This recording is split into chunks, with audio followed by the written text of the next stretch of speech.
Fungsi bahasa secara umum.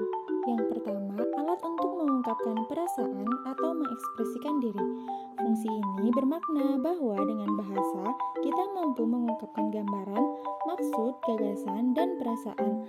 Melalui bahasa, kita dapat menyatakan secara terbuka segala sesuatu yang tersirat di dalam hati dan pikiran kita. 2. Alat komunikasi. Fungsi ini menyatakan bahwa bahasa merupakan saluran maksud seseorang yang melahirkan perasaan dan memungkinkan masyarakat untuk bekerja sama. Komunikasi merupakan akibat yang lebih jauh dari ekspresi diri. Fungsi ketiga, bahasa adalah sebagai alat berintegrasi dan beradaptasi sosial. Fungsi ini menyatakan bahwa pada saat beradaptasi di lingkungan sosial, seseorang akan memiliki bahasa yang digunakan tergantung situasi dan kondisi yang dihadapi. Yang keempat, alat kontrol sosial. Fungsi keempat menyatakan bahwa sebagai alat kontrol sosial, bahasa mempengaruhi sikap, tingkah laku, serta tutur kata seseorang. Kontrol sosial dapat diterapkan pada diri sendiri dan masyarakat. Fungsi bahasa secara khusus. Yang pertama, mewujudkan seni atau sastra. Bahasa dapat digunakan untuk mengekspresikan perasaan melalui karya seni sastra seperti syair, puisi, cerita, dan lain-lain. Bahasa yang digunakan dalam mewujudkan dan mengekspresikan perasaan dalam karya seni sastra seringkali memiliki makna, denotasi, atau makna yang tersirat. Dalam hal ini diperlukan pemahaman yang mendalam agar bisa mengetahui makna yang ingin disampaikan. Yang kedua, mempelajari bahasa kuno. Dengan mempelajari bahasa kuno akan dapat mengetahui peristiwa atau kejadian di masa lalu. Manusia perlu melakukannya untuk mengantisipasi kejadian yang mungkin atau dapat terjadi kembali di masa yang akan datang atau hanya sekedar memenuhi. Yang ketiga, mengadakan hubungan dalam pergaulan sehari-hari. Manusia adalah makhluk sosial yang tidak terlepas dari hubungan komunikasi dengan makhluk sosialnya. Komunikasi yang berlangsung dapat menggunakan bahasa formal dan non-formal. Yang keempat, mengeksploitasi ilmu pengetahuan dan teknologi. Pengetahuan yang dimiliki oleh manusia akan selalu mendokumentasikan supaya manusia lainnya juga dapat mempergunakan dan melestarikannya demi kebaikan manusia itu sendiri. Tujuan bahasa. Tujuan bahasa jika dilihat dari tujuan penggunaannya antara lain tujuan praktis, bahasa digunakan untuk komunikasi sehari-hari. Tujuan artistik, bahasa yang dirangkai dengan sedemikian rupa sehingga menjadi bahasa yang indah dan dapat digunakan untuk pemuas rasa estetis. Tujuan pembelajaran, bahasa sebagai media untuk mempelajari berbagai ilmu pengetahuan baik dalam lingkup bahasa itu sendiri atau di luar bahasa. Tujuan filologis, bahasa digunakan untuk mempelajari naskah-naskah tua guna menyelidiki latar belakang sejarah manusia, kebudayaan, dan adat istiadat serta perkembangan bahasa. Bahasa Indonesia sebagai bahasa negara. Selain berkedudukan sebagai bahasa nasional, bahasa Indonesia juga berkedudukan sebagai bahasa negara.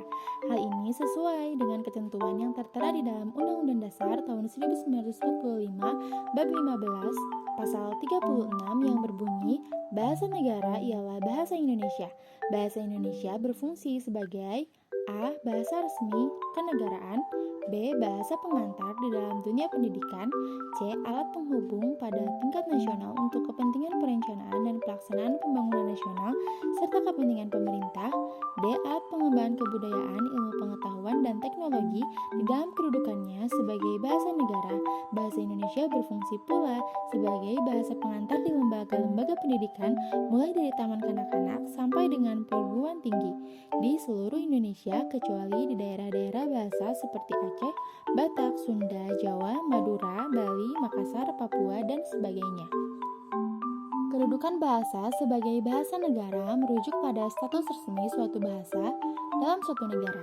Hal ini menetapkan bahwa bahasa tersebut diakui dan digunakan sebagai bahasa resmi pemerintahan, administrasi, dan komunikasi publik di negara tersebut. Kedudukan bahasa sebagai bahasa negara dapat bervariasi dari negara ke negara. Beberapa negara memiliki satu bahasa resmi tunggal, sementara negara lain mengakui beberapa bahasa resmi. Beberapa contoh negara dengan bahasa resmi tunggal termasuk Jepang, yakni bahasa Jepang, Arab Saudi yakni bahasa Arab, dan Korea Selatan yakni bahasa Korea. Contoh negara dengan beberapa bahasa resmi termasuk Kanada yakni bahasa Inggris dan bahasa Prancis, India bahasa Inggris dan beberapa bahasa regional, dan Swiss yakni bahasa Jerman, bahasa Prancis, bahasa Italia, dan bahasa Roman. Kedudukan bahasa sebagai bahasa negara memiliki beberapa implikasi praktis. Bahasa tersebut digunakan dalam pembuatan undang-undang, dokumentasi resmi, dan proses administrasi pemerintahan. Pemerintahan juga menggunakan bahasa tersebut dalam hubungan diplomatik dan komunikasi dengan warga negara. Bahasa negara juga biasanya digunakan dalam sistem pendidikan formal dan dalam media publik. Dalam kesimpulannya, kedudukan bahasa sebagai bahasa negara adalah pengakuan resmi suatu bahasa oleh pemerintah sebagai bahasa yang digunakan dalam administrasi pemerintahan, komunikasi publik, dan sistem pendidikan. Hal ini dapat berdampak pada identitas nasional, hak-hak kelompok etnis, dan keragaman budaya di suatu negara. Fungsi bahasa dalam konteks ilmiah bahasa Indonesia sebagai berikut. Yang pertama, melatih kemampuan membaca efektif. Yang kedua, melatih kemampuan untuk merangkum bacaan. Yang ketiga, melatih menggunakan kata dan kalimat yang sesuai dengan bahasa Indonesia yang baik dan benar. Kehati-hatian menggunakan bahasa Indonesia dalam konteks ilmiah sebagai berikut. Yang pertama, penggunaan ejaan. Yang kedua, penulisan kata. Dan yang ketiga, pemakaian ragam bahasa. Penting atau tidaknya bahasa Indonesia. Sebuah bahasa penting atau tidak penting dapat dilihat dari 3 kriteria, yaitu jumlah penutur, luas daerah penyebarannya, dan terpakainya bahasa itu dalam sarana ilmu, sastra, dan budaya. A. Dipandang dari jumlah penutur, ada 2 bahasa di Indonesia, yaitu bahasa Indonesia dan bahasa daerah.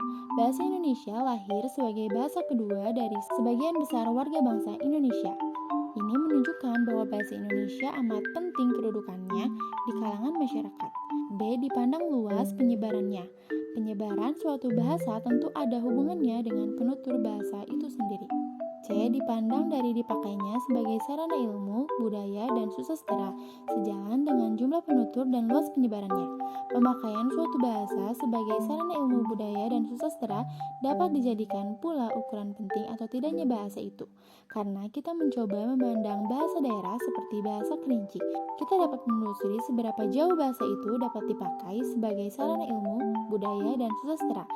Ketiga hal di atas, sarana ilmu pengetahuan, budaya, dan susastra telah dijalankan oleh bahasa Indonesia dengan sangat sempurna dan baik. Hal ini membuktikan bahwa bahasa Indonesia adalah bahasa yang penting.